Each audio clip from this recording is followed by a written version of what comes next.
கர்த்தருடைய வார்த்தைக்கு நேராக நாம் கடந்து செல்லலாம். ஏசாயா தீர்க்கதரிசியின் புஸ்தகம் 49வது அதிகாரம் 16வது வசனத்தை ஒருவர் சத்தத்தை உயர்த்தி வாசிக்கலாம். ஏசாயா தீர்க்கதரிசியின் புஸ்தகம் 49வது அதிகாரம் 16வது வசனம். Behold, I have graven thee upon them of my hands, the walls are continually before me. இதோ என் உள்ளங்கைகளில் உன்னை வரைந்திருக்கிறேன், உன் மதில்கள் எப்பொழுதும் என் முன் இருக்கிறது. இப்பொழுது வாசிக்க கேட்ட இந்த வசனத்தின் மூலமாக கர்த்தர் ஒவ்வொரு இருதயங்களிலும் கர்த்தர் பேசும்படியாக நாம் ஜெபிப்போம். எங்கள் அன்பின் இயேசுவே, நாங்கள் உம்மை துதிக்கிறோம், ஸ்தோத்தரிக்கிறோம். அப்பா, நீ பெரிய தேவன், நீ பேசுகிற தேவன். கர்த்தாவே, இப்பொழுது நாங்கள் வாசிக்க கேட்ட இந்த வசனத்தின் மூலமாக வார்த்தையாகிய தேவன், அன்பின் தேவன், இரக்கத்தின் தேவன், நீங்க பேசுங்க. ஒவ்வொரு இருதயத்திலும் நீங்க பேசுங்க. உம்முடைய வார்த்தையின் மூலமாய் ஆசீர்வதிங்க. இயேசு கிறிஸ்துவின் மூலமாய் வேண்டிக் கொள்ளுகிறோம் எங்க நல்ல பிதாவே, ஆமென். ஹல்லேலூயா. கர்த்தருடைய பரிசுத்த நாமத்திற்கு மகிமை உண்டாவதாக. இப்பொழுது வாசிக்க கேட்ட இந்த வசனத்துல நாம் பார்க்கிறோம், இதோ என் உள்ளங்கைகளில் உன்னை வரைந்திருக்கிறேன், உன் மதில்கள் எப்பொழுதும் என் முன் இருக்கிறது என்று நாம் வாசிக்க கேட்டோம். கர்த்தருடைய பரிசுத்த நாமத்திற்கு மகிமை உண்டாகட்டும். கர்த்தர் நம்மை உள்ளங்கைகளில் வரைந்திருக்கிறார். கர்த்தர் நமக்கு கேடகமும் பலனுமாய் இருந்து நம்மை இந்த நிமிஷத்து வரைக்கும் கர்த்தர் வழிநடத்தி வந்தார். இனிமேலும் அவர் வழிநடத்த வல்லமை உள்ள தேவனாக இருக்கிறார். அவர் உள்ளங்கைகளிலே நம்மளை வரைந்திருக்கிறார். கர்த்தருக்கு ஸ்தோத்திரம். கர்த்தர் நம்மை நேசிக்கிறார், நம்மில் அன்பு உள்ளவராகவும் இருக்கிறார். கர்த்தர் நம்மை காண்கிற தேவனாய் இருக்கிறார். அவர் பரிசுத்தமுள்ள தேவனாய் இருக்கிறார். அவர் மாறாத தேவனாய் இருக்கிறார்.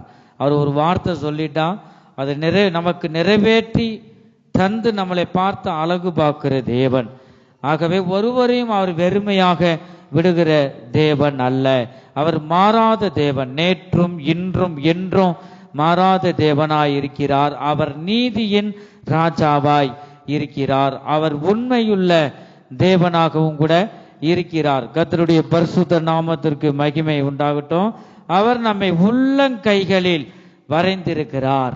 கர்த்தருக்கு ஸ்தோத்திரம். நம்ம கைகளில் ரேகை பார்த்தாலும் அதை நம்ம அழிக்க முடியுமா? அழிக்க முடியாது.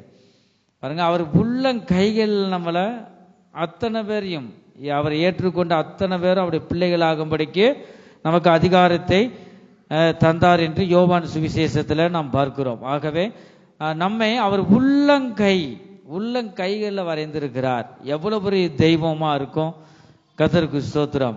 ஆகவே நம்முடைய நினைவாய் இருக்கிறார். அவர் ஒருபோதும் நம்மளை மறப்பதில்லை. உள்ளங்கை இதை நம்ம அழிக்க முடியுமா? உள்ளங்கைகளில் வரைந்திருந்து அதை அழிக்க முடியாது. ஒன்று அதை அறுத்து குத்தி எடுத்து காயப்படும், ஒன்று காயப்படும். ஆகவே கர்த்தராகிய இயேசு கிறிஸ்து கூட நமக்காக கல்வாரி சிலுவையிலே கரங்கள் ஆணி அடித்தவராய், முள்மூடி சூடினவராய் அவர் இரத்தத்தை சிந்தினார். அவர் இரத்தத்தை சிந்தி தான் நம்மளை மீட்டு எடுத்தார். கர்த்தருக்கு ஸ்தோத்திரம். அவர் நம்மை அவருடைய உள்ளங்கைகளிலே வரைந்திருக்கிறார். கர்த்தருக்கு ஸ்தோத்திரம். நிச்சயமாகவே முடிவு உண்டு, நம்பிக்கை வீண் போகாது. நிச்சயமாகவே முடிவு உண்டு, நம்பிக்கை வீண் போகாது. உன்னை ஆசீர்வதிக்கவே ஆசீர்வதித்திடுவேன், உன்னை பெருக பண்ணவே பெருக பண்ணிடுவே. உன்னை ஆசீர்வதிக்கவே ஆசீர்வதித்திடுவேன், உன்னை பெருக பண்ணவே பெருக பண்ணிடுவேன். வரைந்தேன் உன்னை நான் உள்ள கைகளில், தாங்கினேன் உன்னை நான் தாயின் கருவில். வரைந்தேன் உன்னை நான் உள்ள கைகளில். உணர்ந்து நாம் பாடுவோம். கரங்களை தட்டி தாயின் கருவில் உன்னோடு இருந்து உன்னை கண்மணி போல் ஜீவிய காலமெல்லாம் உந்தன் ஜீவிய காலமெல்லாம் நிச்சயமாகவே முடிவு உண்டு, நம்பிக்கை வீண் போகாது. நிச்சயமாகவே உற்சாகத்துடன் கரங்களை தட்டி ஹல்லேலூயா. நம்பிக்கை வீண் போகாது. உன்னை ஆசீர்வதிக்கிறேன், ஆசீர்வதித்திடுவேன், உன்னை பெருக பண்ணவை பெருக பண்ணிடுவேன். உன்னை ஆசீர்வதிக்கவே ஆசீர்வதித்திடுவேன், உன்னை பெருக பண்ணவே பெருக பண்ணிடுவேன். பயப்படாதே எந்தன் செல்ல பிள்ளையே, இனி என்று தீங்கு காண்பதில்லையே. பயப்படாதே எந்தன் செல்ல பிள்ளையே, இனி என்றும் தீங்கை காண்பதில்லையே. உன்னோடு இருந்து நான் செய்யும் காரியம் பயங்கரமாயிருக்கும், அவைகள் ஆச்சரியமாயிருக்கும். நிச்சயமாகவே முடிவு உண்டு, நம்பிக்கை வீண் போகாது.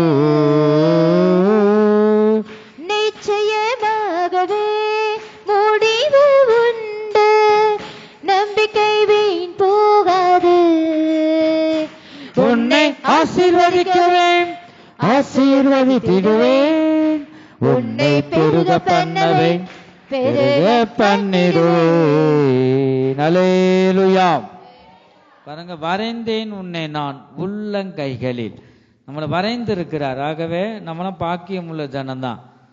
கர்த்தருடைய பரிசுத்த நாமத்திற்கு மகிமை உண்டாகட்டும். உள்ளங்கைகளிலே நம்மளை வரைந்திருக்கிறார். ஒருபோதும் நம்மளை கைவிட மாட்டார். நம்ம நினைக்கிறோம் ஆண்டவர் எனக்குள்ள இல்லையா சொல்லி நம்ம நினைக்கிறோம். நம்முடைய சிந்தனையெல்லாம் அப்புறம் நம்முடைய சிந்தை அவருடைய சிந்தை கிடையாது. ஆகவே நம்ம நினைவுகள் அவருடைய நினைவுகள் அல்ல. அவர் உள்ளங்கைகளிலே வரைந்திருக்கிறார். நமக்கு போராட்டம் வரும்போது, சோதனைகள் வரும்போது, துன்பங்கள் வரும்போதும் கூட எல்லாரும் நம்மளை கைவிடலாம். ஆனா நம்முடைய தேவன் அவருடைய உள்ளங்கைகளிலே நம்மளை வரைந்திருக்கிறார். ஒருவராலும் நம்மளை ஒன்றும் செய்ய முடியாது. ஆகவே கர்த்தருக்கு ஸ்தோத்திரம். அந்த ஒரு தைரியம் நமக்கு காணப்பட வேண்டும். தேவன் நமக்குள்ள இருந்து நிழலாய் பாதுகாப்பாய் இருந்து கர்த்தர் வழி நடத்துகிறார். உள்ளங்கைகளிலே அவர் வரைந்திருக்கிறார். நீ பயப்படாதே, நீ கலங்க வேண்டாம் என்று அவர் நம்மளை ஒவ்வொரு நாளும் அவருடைய வார்த்தையை கொண்டு அவர் தேற்றுகிறார். கர்த்தருக்கு ஸ்தோத்திரம். பயப்படாதே எந்த செல்ல பிள்ளையே. இந்த பாடல்ல அதை நம்ம பார்த்தோம். நம்மலாம் அவருக்கு செல்ல பிள்ளை. அவரவர குடும்பங்கள்ல அவரவர பிள்ளைங்க 5 பிள்ளைகள்னா அதுக்கு ஒரு செல்ல பிள்ளை இருக்கும். தேவனுக்கு முன்பாக நாம் அவருடைய பிள்ளைகளாய் இருக்கிற நாம் யாவரும் அவருக்கு முன்பாக செல்ல பிள்ளையாய் இருக்கிறோம். ஆகவே கர்த்தர் நம்மளை அவர் உள்ளங்கைகளில் வரைந்திருக்கிறார். ஒருபோதும் நம்மளை கைவிட மாட்டார். அவர் நமக்குள்ள இருந்து அவர் செய்யும் காரியம் பயங்கரமாக இருக்கும். கர்த்தருக்கு ஸ்தோத்திரம். இதோ என் உள்ளங்கைகளில் உன்னை வரைந்திருக்கிறேன் என்று இந்த வேளையில் தேவன் நம்மோடு பேசுகிறார். ஏசாயா தீர்க்கதரிசியின் புஸ்தகம் 49வது அதிகாரம் 15வது வசனத்துல நாம் பார்க்கிறோம். ஸ்திரீயானவள் தன் கர்ப்பத்தின் பிள்ளைக்கு இறங்காமல், ஸ்திரீயானவள் தன் கர்ப்பத்தின் பிள்ளைகளுக்கு இறங்காமல் தன் பாலகனை மறப்பாளோ?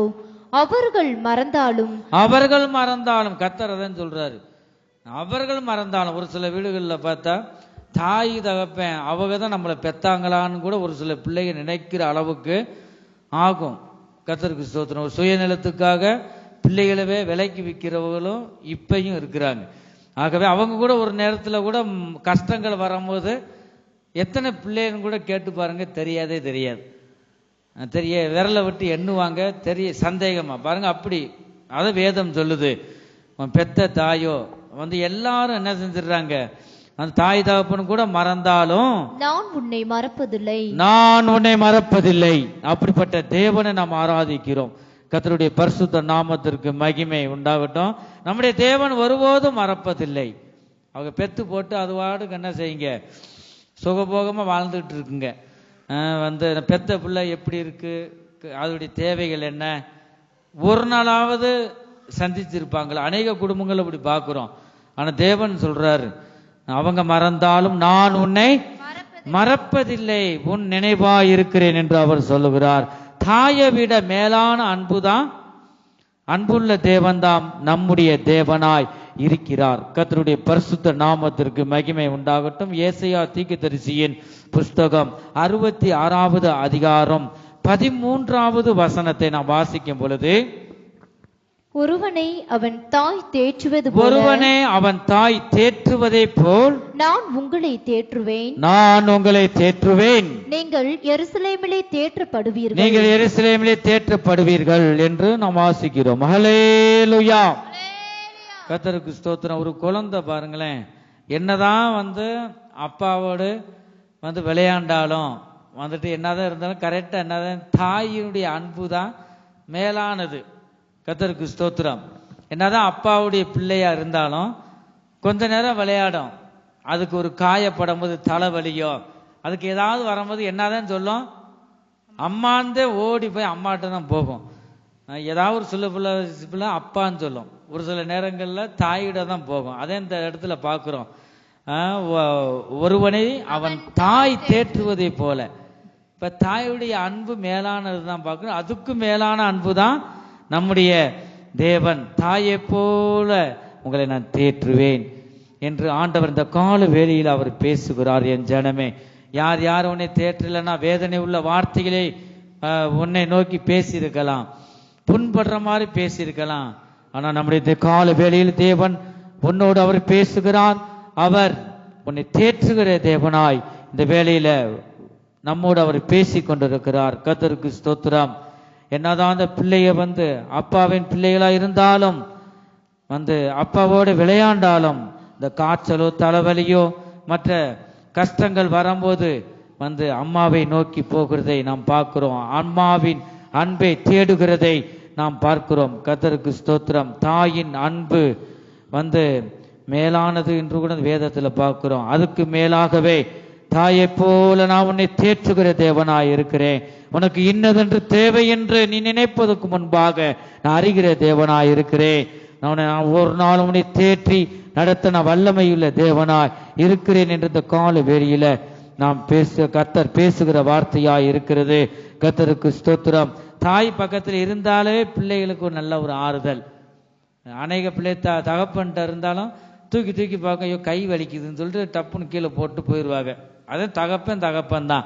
தாய் அப்படி இல்லை.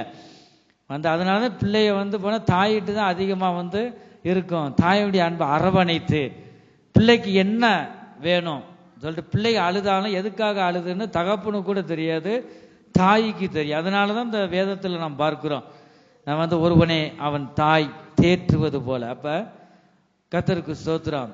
அதுபோல ஆண்டவர் நம்மளை தேற்றுகிறார். கர்த்தருக்கு ஸ்தோத்திரம். நாம் தேவனுக்கு முன்பாக பிள்ளைக தான்.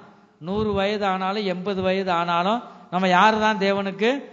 அவருடைய செல்ல பிள்ளை, நம்ம செல்ல பிள்ளைய. கர்த்தருக்கு ஸ்தோத்திரம். ஆகவே நம்முடைய தேவன் தேற்றுகிற, அவருடைய தேற்றலைன்னா நம்ம ஜீவனோடு அவருடைய சமூகத்தில் நாம் வந்திருக்க மாட்டோம். எத்தனோ சோதனைகள் வரும்போது, துன்பங்கள் வரும்போது, எதுதான் இந்த வாழ்க்கை, எதுக்கு தான் இந்த வாழ்க்கை அப்படி மனம் உடைந்து போன வேளையிலும் கூட தேவன் நம்மளை தேற்றினார். வார்த்தையின் மூலமாய் அவர் தேற்றுகிறார். ஆகவே நாம் ஜீவனோடு அவருடைய சமூகத்திலே நாம் இருக்கிறோம். கர்த்தருக்கு ஸ்தோத்திரம். ஆகவே தான் தேவன் சொல்லுகிறார், ஒரு தாய் தேற்றுவதை போல நான் உங்களை தேற்றுவேன் என்று இந்த வேளையில தேவன் பேசுகிறார். கர்த்தருக்கு ஸ்தோத்திரம். ஏசாயா தீர்க்கதரிசியின் புஸ்தகம் 44வது அதிகாரம் 21வது வசனத்தை நாம் பார்க்கிறோம். இஸ்ரவேலே இவைகளை நினை, யாக்கோபே இஸ்ரவேலே இவைகளை நினை, இவைகளை நினை, நீ என் தாசன், நீ என் தாசன், நான் உன்னை உருவாக்கினேன், நான் உன்னை உருவாக்கினேன், நீ என் தாசன், நீ என் தாசன், இஸ்ரவேலே நீ என்னால் மறக்கப்படுவதில்லை, இஸ்ரவேலே நீ என்னால் மறக்கப்படுவதில்லை. ஹல்லேலூயா. கர்த்தர் நம்மளை ஒருபோதும் மறக்க மாட்டார். நம்முடைய நினைவாய் இருக்கிறார். கர்த்தருக்கு ஸ்தோத்திரம். நம்ம என்ன திசையில ஆண்டவர் நம்மளை வைத்திருக்கிறாரோ அப்படியே ஆண்டவர் நம்ம பார்ப்பார். நம்ம பிள்ளை ஒவ்வொரு நாளும் அவர் நினைக்கிறார். அவர் நமக்குள்ள இருந்து நமக்கு நிழலாய் இருந்து வழி நடத்துறார். ஆகவேதான் நாம் ஜீவனோடு இருக்கிறோம். நம்முடைய தேவன் ஜீவிக்கிறார். ஆகவே நாமளும் என்ன செய்யறோம்? இந்த பூமியில ஜீவிக்கிறோம். கர்த்தருக்கு ஸ்தோத்திரம். இந்த இடத்துல அதான் பார்க்கிறோம், நீ என்னால் மறக்கப்படுவதில்லை. இந்த பூமியில எல்லாரும் மறந்துடுவாங்க. கர்த்தருக்கு ஸ்தோத்திரம். ஆனா தாய் தகப்பன் யார் கைவிட்டால் நான் உன்னை கைவிடுவதில்லை, நான் உன்னை மறப்பதில்லை என்று ஆண்டவர் இந்த வேளையில் அவர் பேசுகிறார். கர்த்தருக்கு ஸ்தோத்திரம். கர்த்தர் தம்முடைய ஜனங்களை அவர் மறப்பதில்லை. நம்ம பெத்த பிள்ளைய எத்தனை பிள்ளைய என்னதான் எப்படிப்பட்ட அக்கிரமக்காரனா இருந்தாலும், அன்புள்ளாத ஒரு தாயா இருந்தாலும் பெத்த பிள்ளைய நினைவு இருக்கும். அப்படிப்பட்ட சகோதரிகளுக்கு இவர்களுக்கு எப்படின்னா, நம்முடைய தேவன் அப்படி இல்லை. சரீரத்தை ஜீவனை தந்த தேவன், நம்மை அழைத்த தேவன் உண்மையுள்ளவர். அவர் நினைவாக இருக்கிறார். கர்த்தருக்கு ஸ்தோத்திரம். தம்முடைய ஜனங்களை கர்த்தர் மறப்பதில்லை.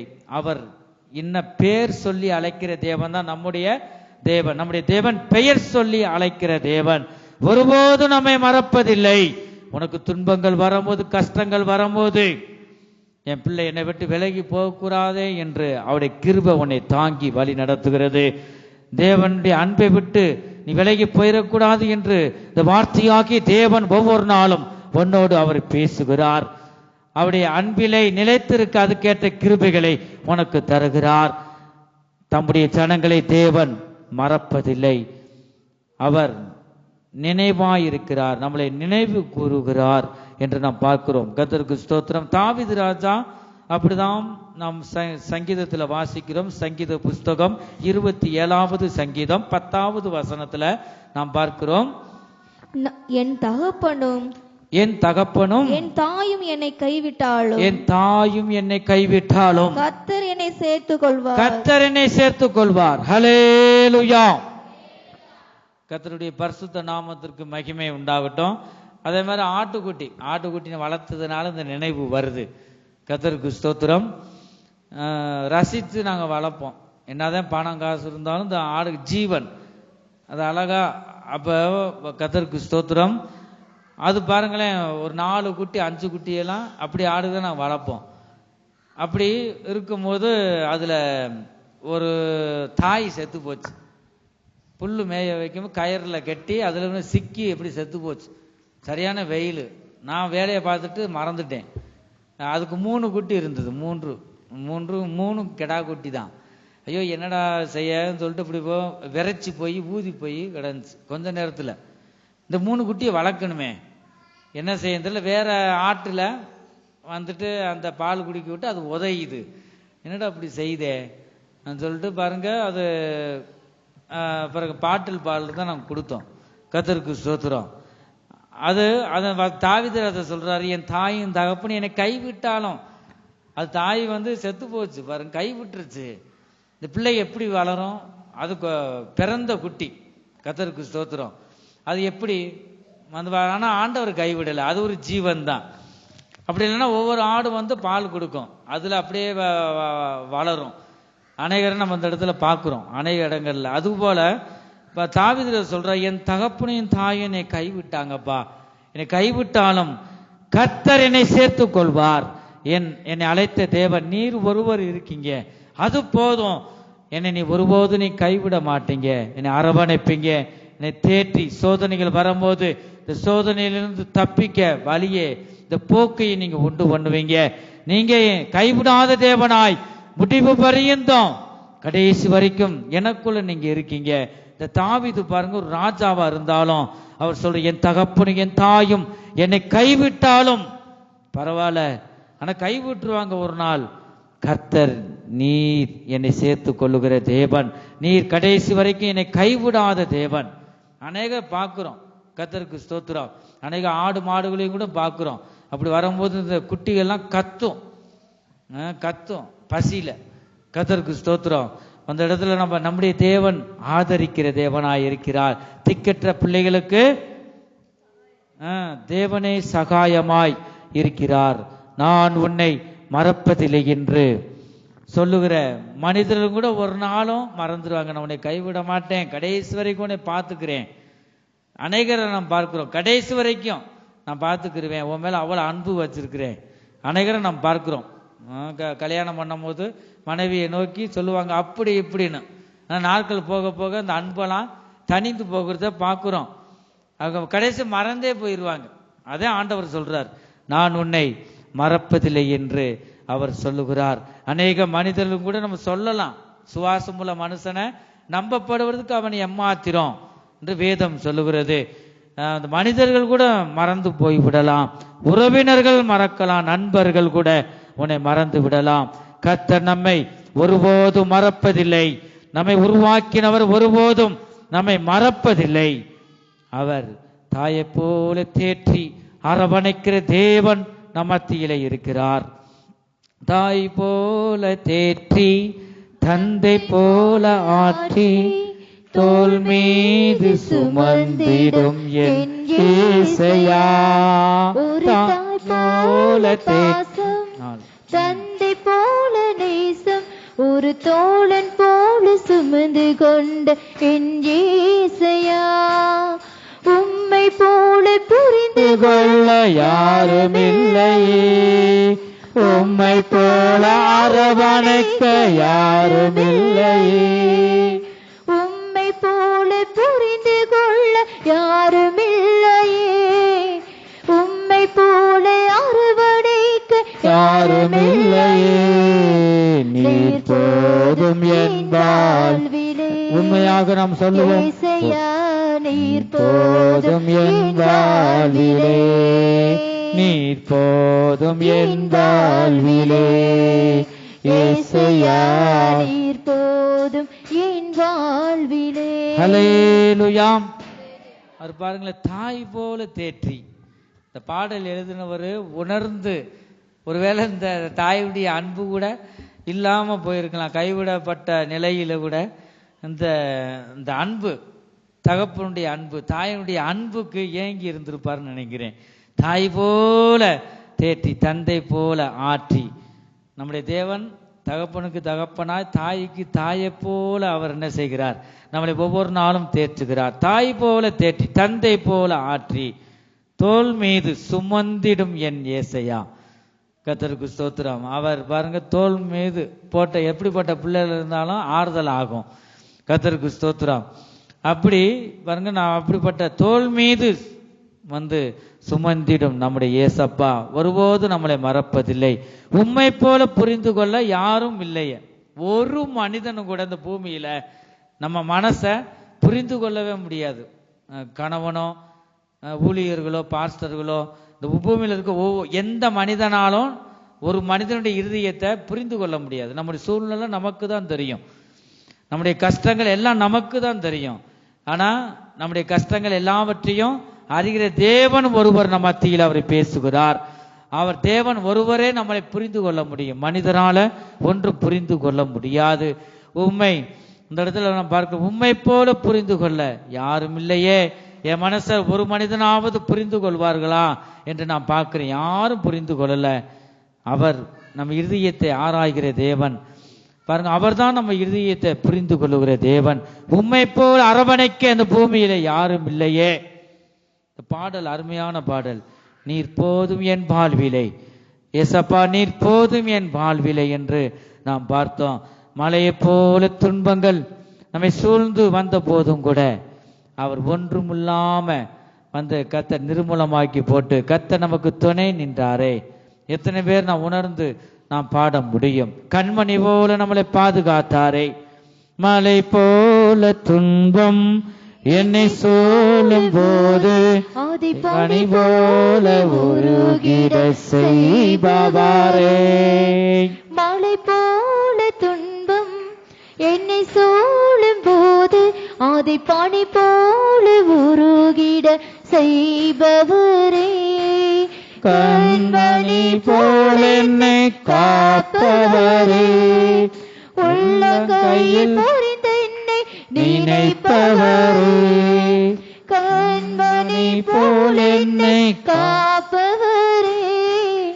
உள்ள கையில் பொறிந்த என்னை நினைப்பவரே.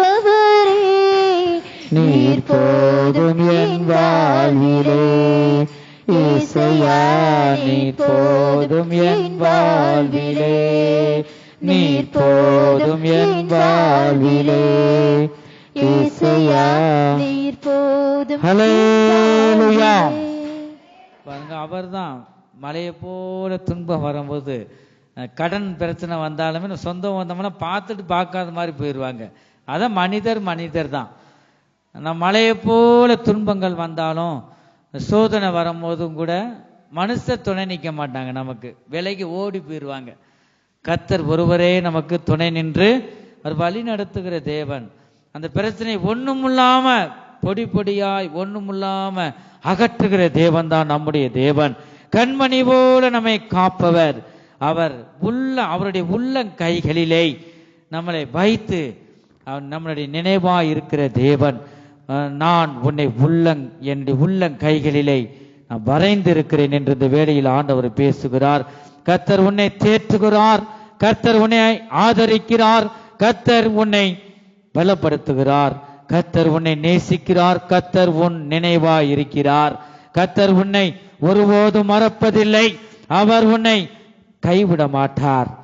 தாய் தகப்பன் கைவிட்டாலும் நான் உன்னை கைவிடாத தேவனாய் இருக்கிறேன் என்று பேசுகிறார். கர்த்தருடைய நாமத்தை மேல் நம்பிக்கை வைத்து நாம் ஒவ்வொருவரும் ஜீவிக்க நம்மை அர்ப்பணிப்போமாக. விசுவாசத்தில் நாம் வளர்வோமாக. தேவனுடைய அன்பிலே நாம் நிலைத்திருப்போமாக. கர்த்தர் நம்மை ஒருபோதும் அவர் மறக்க மாட்டார். அதனுடைய நினைவாய், தேவனுடைய நினைவாய், அவருடைய சிந்தையாய் நாம் காணப்படும் போது ஒருபோதும் நம்மளை கைவிட மாட்டார். நாம் யார் என்று அவருக்கு தெரியும். தேவன் தேவன் கொடுத்த ஒவ்வொரு பிள்ளைகளையும் அவர் காத்து வழி நடத்துவார். ஆகவே இந்த வேளையிலும் கூட நம்ம எத்தனை பேர் கர்த்தரை நாம் நோக்கி பார்க்கிறோம்? கர்த்தர் ஒருபோது நம்மளை மறக்க மாட்டார். அப்போஸ்தலர் நடபடிகள் 23வது அதிகாரம் 11வது வசனத்துல நான் வாசிக்கும் போது, அப்போஸ்தலர் நடபடிகள் 23வது அதிகாரம் 11வது வசனத்துல பார்க்கிறோம். அன்று ராத்திரியிலே கர்த்தர் பவுலின் அருகே நின்று, பவுலை திடன்கொள். போதும். இந்த இடத்துல பார்க்கிறோம், கர்த்தருக்கு ஸ்தோத்திரம். கர்த்தர் அன்று ராத்திரியிலே கர்த்தர் பவுலின் அருகே நின்று, நம்முடைய தேவன் எவ்வளவு அழகான தேவன். அருகே நின்று என்னதான் சொல்றாரு? பவுலை, நம்முடைய தேவன் பெயர் சொல்லி அழைக்கிற தேவன், நம்முடைய பெயர் சொல்லி அழைக்கிற தேவன். இந்த இடத்துல கர்த்தர் சொல்றார் பவுலை என்று. பவுலே திடன்கொள், நீ திடன்கொள், ஏன் நீ பயப்படுற, கலங்குற? இந்த வானத்தை இந்த பூமி உன்னை சிருஷ்டித்த சர்வ வல்லமையுள்ள தேவன் நாம் உனக்குள்ள உன் அருகே நின்று நீ பயப்படாதே என்று சொல்லுவ. எவ்வளவு பெரிய தேவன் நம்முடைய தேவன். கர்த்தர் பவுலின் அருகே நின்று, பவுலே நீ திடன்கொள், நீ பயப்படாதே, கலங்காதே என்று அவர் சொல்லுகிறதை நாம் பார்க்கிறோம். கர்த்தருக்கு ஸ்தோத்திரம். நீ பயப்படாதே, நீ கலங்காதே, நீ திகையாதே, நீ திடமனதாயிரு. கர்த்தர் நம்மை ஒவ்வொரு நாளும் அதிசயமாய் அவர் நடத்துகிறார். என் ஜனமே, நாம் கர்த்தரை நோக்கி எத்தனை பேர் இந்த வேளையில் நாம் பார்த்து கொண்டிருக்கிறோம்? நம்முடைய தேவன் நம்மை காண்கிற தேவன், அவர் மாறாத தேவன். அவர் உன்னை உள்ளங்கைகளிலே வரைந்திருக்கிறார். கர்த்தர் நம்மேல் அன்பாய் இருக்கிறார். அவர் பரிசுத்த பாதையிலே நம்மை ஒவ்வொரு நாளும் அவர் பரிசுத்த பாதையிலே நடத்தி கொண்டிருக்கிறார். அவர் அன்பில் நாம் நிலைத்திருந்து நாம் ஒவ்வொருவரும் எழுந்து பிரகாசிக்க வேண்டும். என் ஜனமே, இந்த கர்த்தராகிய அந்த இயேசு கிறிஸ்து அவர் ஒவ்வொரு நாளும் நம்மில் அன்பாய் இருக்கிறார். நம்ம யார் நம்மை புறம்பே தள்ளினாலும் அவர் நம்ம ஒரு மனிதனையும் அவர் புறம்பே தள்ளுவதில்லை. அவர் ஒவ்வொருவரையும் அழைக்கிறார். அந்த வேளையிலும் கூட நாம் கர்த்தரை நோக்கி எத்தனை பேர் நாம் பார்க்கிறோம்? இந்த திருவசனத்துக்கு அர்ப்பணிக்கிறவங்க ஒவ்வொருவரும் முழங்கால் படியிடுறவங்க முழங்கால் படியிடலாம், எழுந்து நிற்கிறவங்க எழுந்து நின்று அந்த சர்வ வல்லமையிலே தேவனை நோக்கி நாம் பார்ப்போமாக. தாய் கூட பிள்ளைகளை மறந்து போகலாம், சிங்கம் கூட குட்டிகளை பட்டினி போடலாம். தாய் கூட பிள்ளைகளை மறந்து போகலாம், சிங்கம் கூட குட்டிகளை பட்டினி போடலாம். தாயினும் மேலாக அன்பு வைத்தவர் இரத்தத்தை சிலுவையிலே உனக்கு தந்தவர், தாயிலும் மேலாக அன்பு வைத்தவர், இரத்தத்தையே சிலுவையிலே உனக்கு தந்தவர், மறந்திடுவாரோ உன்னை வெறுத்திடுவாரோ, மறந்திடுவாரோ உன்னை வெறுத்திடுவாரோ, உன் நம்பிக்கையை விட்டு விடாதே, நீ நம்பினவர் கைவிட மாட்டார். உன் நம்பிக்கையை விட்டு விடாதே, நீ நம்பினவர் கைவிட மாட்டார். தாய் கூட பிள்ளைகளை மறந்து போகலாம், சிங்கம் கூட குட்டிகளை பட்டினி போடலாம். தாயினும் மேலாக அன்பு வைத்தவர், இரத்தத்தையே சிலுவையிலே உனக்கு தந்தவர், தாயிலும் மேலாக அன்பு வைத்தவர், இரத்தத்தையே சிலுவையிலே உனக்கு தந்தவர், மறந்திடுவாரோ உன்னை வெறுத்திடுவாரோ, மறந்திடுவாரோ உன்னை வெறுத்திடுவாரோ, உன் நம்பிக்கையை விட்டு விடாதே, நீ நம்பினவர் கைவிட என்பவனே. ஹல்லேலூயா. உன் நம்பிக்கையை விட்டு விடாதே, நீ நம்பினவர் கைவிட மாட்டார். நீ அவரை தெரிந்து கொள்ளவில்லை, அவரல்லவா உன்னை தெரிந்து கொண்டார். நீ அவரை தெரிந்து கொள்ளவில்லை, அவரல்லவா உன்னை தெரிந்து கொண்டார். நேற்று அல்ல இன்று அல்ல தாயின் கருவில் தோன்றும் முன்னை, நேற்று அல்ல இன்று அல்ல தாயின் கருவில் தோன்றும் முன்னை, தேவன் உனக்கு சொன்ன வார்த்தை எல்லாம் ஒன்று கூட மாறி போவதில்லை. தேவன் உனக்கு சொன்ன வார்த்தை எல்லாம், ஆமென், ஒன்று கூட மாறி போவதில்லை. நேற்றும் இன்றும் என்றும் மாறா தேவன் இயேசு மாறிடாரே, நேற்றும் இன்றும் என்று மாறா தேவன் இயேசு மாறிடாரே. தாய் கூட பிள்ளைகளை மறந்து போகலாம், சிங்கம் கூட குட்டிகளை பட்டினி போடலாம். தாய் கூட பிள்ளைகளை மறந்து போகலாம், சிங்கம் கூட குட்டிகளை பட்டினி போடலாம். தாயிலும் மேலாக அன்பு வைத்தவர், இரத்தத்தையே சிலுவையிலே உனக்கு தந்தவர், தாயிலும் மேலாக அன்பு அல்லேலூயா. வைத்தவர், உம்முடைய அன்புக்காய் நன்றி ராஜா. சிலுவையிலே உனக்கு தந்தவர், மறந்திடுவாரோ உன்னை வெறுத்திடுவாரோ, மறந்திடுவாரோ உன்னை வெறுத்திடுவாரோ, உன் நம்பிக்கையை விட்டு விடாதே. அல்லேலூயா. கர்த்தர் மேல் நம்பிக்கையை நீ வை. நம்பினவர் கைவிட மாட்டார், உன் நம்பிக்கையை விட்டு விடாதே, நீ நம்பினவர் கைவிட மாட்டார். உன்னை இன்னும் நேசிக்கிற தேவன் உன்னை விட்டு விலகி போவதில்லை. உன்னை நேசிக்கிற தேவன் உன்னை விட்டு விலகி போவதில்லை.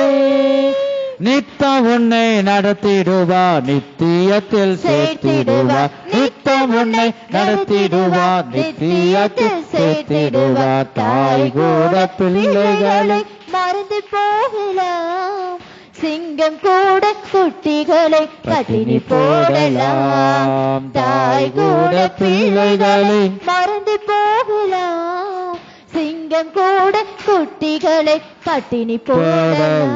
ஹல்லேலூயா, ஹல்லேலூயா. அர்ப்பணிப்போம், ஒவ்வொருவரும் அர்ப்பணிப்போமாக. சூஷகண்டகத்துட பக்கத்துட. ஹல்லேலூயா, ஹல்லேலூயா. இந்த வேளையிலும் கூட கர்த்தர் நம்மோடு பேசுகிற வார்த்தை இதோ, என் உள்ளங்கைகளில் உன்னை வரைந்திருக்கிறேன், உன் மதில்கள் எப்பொழுதும் என் முன் இருக்கிறது. இந்த வார்த்தை மூலமாக அவர் உள்ளங்கைகளிலும் வரைந்திருக்கிறார். இந்த வார்த்தையின் மூலமாக கர்த்தர் ஒவ்வொருவரையும் ஆசீர்வதிப்பாராக. கர்த்தருக்கு ஸ்தோத்திரம். பலவீன நேரம் என் கிருபை உனக்கு போதும், பலவீனத்தில் என் பலன் தருவேன் என்றே. பலவீன நேரம் என் கிருபை உனக்கு போதும், பலவீனத்தில் என் பலன் தருவேன் என்றீர். நிழல் போல என் வாழ்வில் வருபவரே, விலகாமல் துணை நின்று காப்பவரே. நிழல் போல என் வாழ்வில் வருபவரே, விலகாமல் துணை நின்று காப்பவரே. நீர் போதும் என் வாழ்விலே ஏசையா, நீர் போதும் என் வாழ்விலே. தாய் போல பாசம், தந்தை போல நேசம், நன்றி ராஜா. வல்லமை. தாய் போல பாசம், தந்தை போல நேசம், ஒரு தோழன்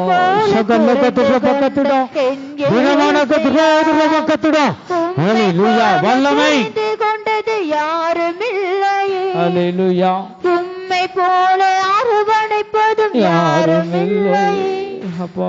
உம்மை போல புரிந்து கொண்டது யாருமில்லையே.